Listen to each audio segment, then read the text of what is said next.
ہر تکلیف اذیت نہیں ہوتی، کچھ تکلیفیں ایسی بھی ہوتی ہیں جو ہمیں صابر بناتی ہیں، اور صبر کرنے والے اللہ تعالیٰ کے پسندیدہ لوگ ہوتے ہیں۔ حق پرست لوگ ہمیشہ سے سختیوں میں ہیں، مگر ان سختیوں کی مدت مختصر اور اس کے بعد عافیت و اطمینان کی مدت طویل ہوگی۔ دعا کرنے سے تھک نہ جانا، ممکن ہے تمہاری دعا قبول ہو جائے، اب ضروری ہے کہ صبر کرو، حلال روزی کماؤ، صلہ رحمی کا خیال رکھو۔ دنیا کے لالچی انسان کی مثال ریشم کے اس کیڑے جیسی ہے کہ جو اپنے اوپر جتنا ریشم لپیٹتا جاتا ہے اس کے نکلنے کا راستہ اتنا ہی تنگ ہوتا جاتا ہے اور آخر کار موت کے منہ میں چلا جاتا ہے۔ ایسا نہ ہو کہ دنیا تم کو فتنے میں مبتلا کر دے، خواہش نفس تم پر غالب آ جائے، تمہیں اپنی عمر بہت دراز معلوم نہ ہو اور فضول امیدیں تم کو دھوکے میں نہ ڈالیں، کیونکہ لمبی امیدیں رکھنے والا آدمی دین سے بہرا ہو جاتا ہے۔ حاضر جواب وہ ہے جو غصہ نہیں کرتا اور سوچ سمجھ کر جواب دیتا ہے۔ غصہ میں آپے سے باہر ہونے والا معقول جواب نہیں دے سکتا۔ والدین کے ساتھ حسن سلوک فرض بھی ہے اور قرض بھی۔ فرض آپ کو جنت میں لے جائے گا اور قرض آپ کی اولاد آپ کو چکائے گی۔ رحمت کیا کرتی ہے؟ نتیجے سے بچاتی ہے، ورنہ غلطی کا نتیجہ آ جائے تو کوئی بندہ بچ نہیں سکتا، کوئی بندہ صحیح سلامت نہیں رہ سکتا۔ چابی سے کھلا تالا بار بار کام آتا ہے اور ہتھوڑی سے کھلا تالا دوبارہ کام نہیں آتا۔ رشتوں کے تالے غصے کی ہتھوڑی سے نہیں، محبت کی چابی سے کھولیے۔ لوگوں کے گناہوں اور غلطیوں پر انگلی اٹھانا آسان ہے، ان کے لیے دعا مانگنا اور ان کی رہنمائی کرنا مشکل۔ دنیا میں پہلا کام کرنے والے بہت ہیں، آپ دوسرا کیجئے، اپنی زندگی پرسکون اور دوسروں کی آسان بنائیے۔ جب آپ مصیبت میں مبتلا ہوتے ہیں، اللہ کو ڈھونڈتے ہیں، تو اپنے ذہن میں بات رکھیں کہ امتحان کے درمیان استاد خاموش رہتا ہے اور امتحان لینا مقصود ہوتا ہے۔ وقت اللہ کے ہاتھ میں ہے، جیسے چاہتا ہے، جس کے لیے چاہتا ہے اسے پھیر دیتا ہے، اور اس کے ہاں پر ہر چیز کی پیمائش مقدار ہے۔ جس گاؤں میں بارش نہ ہو وہاں فصلیں خراب ہو جاتی ہیں، اور جس گھر میں دین نہ ہو وہاں کی نسلیں خراب ہو جاتی ہیں۔ قریبی رشتہ داروں کا احترام کرو، ان میں سے حلیم افراد کی توقیر کرو اور ان میں سے کم عقلوں کے سامنے حلم و بردباری کا مظاہرہ کرو۔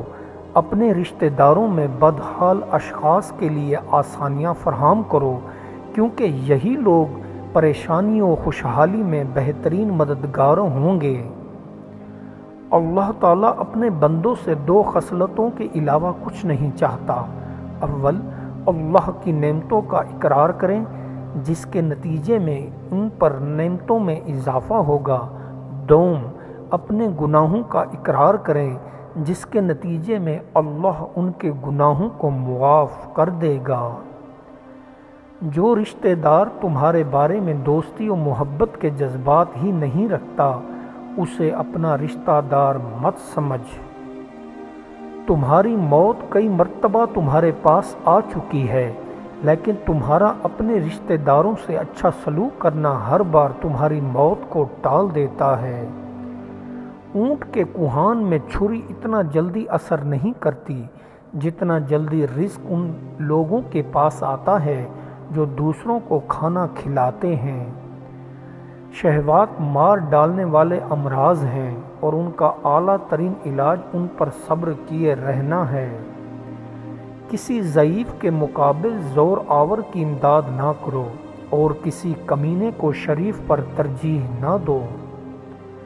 ایک دوسرے کی ٹوہ میں نہ رہا کرو اور نہ تم سے ایک کو ایک پیٹھ پیچھے برا کہے۔ بھلا تم میں کوئی اس بات کو گوارا کرے گا کہ اپنے مرے ہوئے بھائی کا گوشت کھائے؟ تمہیں وہی کچھ ملے گا جو تم سوچو گے۔ تمہارے موجود حالات خواہ کیسے ہی کیوں نہ ہوں، تم اپنے خیالات بصیرت کے تصورات کے ساتھ ترقی کرو گے یا ناکام ہو جاؤ گے۔ جس محبت کا تعلق قلب سے ہو وہ شوق کی ہزاروں مختلف صورتوں میں نمودار ہوتی ہیں، لیکن اس میں جس قدر بناوٹ سے کام لیا جائے گا اس قدر اس کا غیر حقیقی ہونا خود بخود ثابت ہوگا۔ جو لوگ یہ کہتے ہیں کہ بدوں کے ساتھ نیکی کرنا ہر حالت میں مستحسن ہے، وہ دنیا میں بدی پھیلانے کے ایسے ہی مجرم ہیں جیسا کہ وہ خود بدی کرنے والے سیاہ کارخونی کو بخش دینا ایسا ہی گناہ ہے جیسا بے قصور کو پھانسی دینا۔ تعلیم برداشت سکھاتی ہے اور برداشت امن کی طرف پہلا قدم ہے۔ ماضی کی طرف دیکھے بغیر حال کے راستے پر مستقبل کی سمت سر پٹ دوڑنا ایسے ہی ہے جیسے آنکھوں پر پٹی باندھ کر بازار میں چلنا۔ اولاد کی اچھی تربیت کرنا والدین کا عین فرض ہے، اور یہ فرض اللہ نے والدین پر لگایا ہے۔ بچہ سب سے زیادہ اپنی ماں سے انس رکھتا ہے اور اسی کی عادات و اطوار کو اختیار کرنے کی کوشش کرتا ہے، اس لیے ماں چاہیے کہ وہ اپنے بچے کے لیے بہترین نمونہ بنے۔ آنکھ رکھنے والا کوئی شخص بھی اس راستے پر نہیں چل سکتا جس پر وہ چلتے ہیں۔ اپنے آپ سے آگاہ ہو کر انسان پریشان ہو جاتا ہے، لیکن جب تک آگاہ نہیں ہو جاتا اس وقت تک بھی پریشان ہی رہتا ہے۔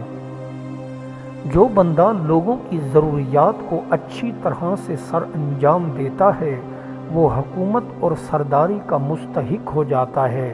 محتاجوں کی فریاد رسی کرنا بڑے بڑے گناہوں کا کفارہ ہے، اور مہمانوں کی مہمانی کرنا نہایت بہترین صفت ہے۔ ہر قوم کی کوئی شدید خواہش ہوتی ہے، اور میری خواہش مال و دولت کو بے درے خرچ کرنا ہے۔ صلہ رحمی اور غم خواری مجھے بھوک کے وقت عمدہ کھانے اور پیاس کے وقت ٹھنڈے مشروب سے زیادہ محبوب ہے۔ جب اچھا کام دیکھو تو اس کی پیروی کرو، اور جب برا دیکھو تو اسے دور ہو جاؤ۔ کوئی مالدار اپنے مال کی کثرت سے موت سے نہیں چھوٹ سکتا، اور نہ کوئی فقیر اپنی تنگ دستی کے طفیل اس سے سلامت رہ سکتا ہے۔ خوشی ہے اس بندے کے لیے جو اپنے نفس میں ذلیل اور اطاعت الہی کی بدولت عزیز اور قناعت کے طفیل غنی ہو۔ اس بندے کے لیے جو صبر کو اپنی نجات کی سواری اور تقوی و پرہیزگاری کی وفات کے لیے سامان تیار بنا لے، اور خوشی ہے اس کے لیے جس کے دل پر یقین کی روشنی پڑے۔ یکسانیت اگرچہ سکون اور راحت کی ہو، یکسانیت ہوئی اور یکسانیت بجائے خود زندگی کی سب سے بڑی بے نمک کی ہے۔ تبدیلی اگرچہ سکون کی ہو مگر پھر بھی تبدیلی ہے، اور تبدیلی بجائے خود زندگی کی ایک بڑی لذت ہے۔ بے شک اللہ تعالیٰ خود معاون و مددگار ہے اس شخص کا جو ایسے لوگوں کو مال و دولت عطا کرے جو اس کو محروم رکھیں، اور ان لوگوں سے لے جو اس سے قطع کریں، اور ان لوگوں سے درگزر کرے جو اس پر ظلم کریں۔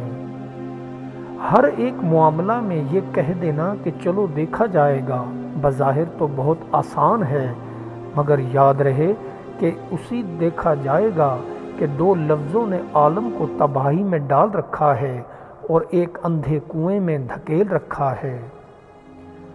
وقت زندگی کا بڑا سرمایہ ہے، اس لیے اس کی بڑی قدر کرنی چاہیے۔ اس کے لیے ضروری ہے کہ صبح و شام تک کی زندگی میں جس قدر مشاغل ہیں ان کے لیے نظام و اوقات مرتب کیا جائے تاکہ ہر کام مناسب وقت پر آسانی سے ہو جائے۔ فکر مستقبل یعنی انجام ہستی انسان جب بھی کوئی کام کرتا ہے تو پہلے اس کے نتیجے کو سوچتا ہے، یہ اس کی فطرت کی آواز ہوتی ہے۔ ہم نیا انسان کو اس قدر جانا کہ الہی کائنات میں آخری سرحد پر اس کا مقام ہے۔ میں اس بات سے اللہ کی پناہ چاہتا ہوں کہ میں اپنی نگاہ میں تو بڑا ہوں اور اللہ کے ہاں چھوٹا ہوں۔ خبردار، تم ایسے جہاں میں ہو جہاں سے تمہیں ہمیشہ کے لیے لوٹ کر جانا ہے۔ حالات سے سمجھوتا کر لینا ایک چھتری کام تو دے سکتا ہے، لیکن ایک مضبوط چھت کا نہیں۔ حالات سے سمجھونا ایک وقتی ضرورت ہوتی ہے جو جماعتی سیاست میں تو اکثر مفید ہوتا ہے، لیکن مدبرانہ سیاست میں حالات سے سمجھوتا کرنا بھی دانش مندی قرار نہیں دیا جاتا۔ زندگی کی عظمت اس کام میں چھپی ہوئی ہے کہ آپ ضرورت مندوں کے ساتھ دست تعاون دراز کریں، کمزوروں کا ساتھ دیں اور ان کو طاقتوروں سے بچائے رکھیں۔ یہ بات مجھے خوش کرتی ہے کہ آدمی ان لوگوں سے جو اس پر ظلم کرتے ہیں ان کو درگزر کرے، جو قطع تعلق کریں ان سے پیوند رکھے اور محروم رکھیں، ان کو عطا کریں، جو برائی کریں ان کے ساتھ نیکی اور بھلائی سے پیش آئیں۔ آدمی کی سعادت مندی اس بات میں ہے کہ اپنے دین کو محفوظ رکھے اور بچائے اور آخرت کے لیے کچھ کما لے جائے۔ موت کے آنے سے پہلے نیک اعمال کر لو تاکہ فرصت کے وقت سے فائدہ اٹھا کر سعادت مندی حاصل کرو۔ دولت بیوی کے پیچھے آتی ہے، جیسے اللہ نے عورت پر حیا کا پردہ رکھا ہے، اسی طرح تم بیوی کی نفاست اور حیا کو اپنے اوپر اوڑھ لو اور پہن لو، دولت تمہارے پیچھے آئے گی۔ ایمان اور توکل یہ ہے کہ اپنی روٹی کھاؤ، اکرام دل سے چھوٹا لقمہ ڈال کر چباؤ اور یاد رکھو کہ جو کچھ تمہارا ہے وہ تم سے کم نہیں ہوگا۔ معاملات دو چیزوں سے درست ہوتے ہیں، صبر اور اخلاص سے۔ معاملات میں صبر و ثبات ہو اور ساتھ ہی صدق اور اخلاص ہو۔ مطلب چار چیزوں سے ہے، آنکھ، زبان، دل، دماغ اور آنکھ سے وہ مت دیکھ جو مناسب نہیں، دل کو خیانت سے اور مسلمانوں کو کبر سے دور رکھ، دماغ میں خواہشات کو ملحوظ رکھ کر کسی سے کچھ مت چاہو، زبان کو بری بات سے باز رکھو۔ اگر ان چار چیزوں پر قابو نہ ہو تو سر پر راکھ ڈالو، کیونکہ اس سے بڑھ کر بدبختی نہیں ہے۔ طالب حق کا ادب یہ ہے کہ بزرگوں کی حریت بجا لائے اور دوستوں کی حرمت کو رعایت کرے، تمام ان امور سے کنارہ کش رہے جن کے اچھے اور مفید ہونے میں شبیہ ہو، شریعت کی پابندی میں قائم رہے اور ناجائز خواہشات کی موافقت سے بچتا رہے۔ سچے فقراء کا سارا کام متانت و حقیقت ہے، اس لیے ان کے ساتھ میں نے فراح و ظرافت کو ترک کیا۔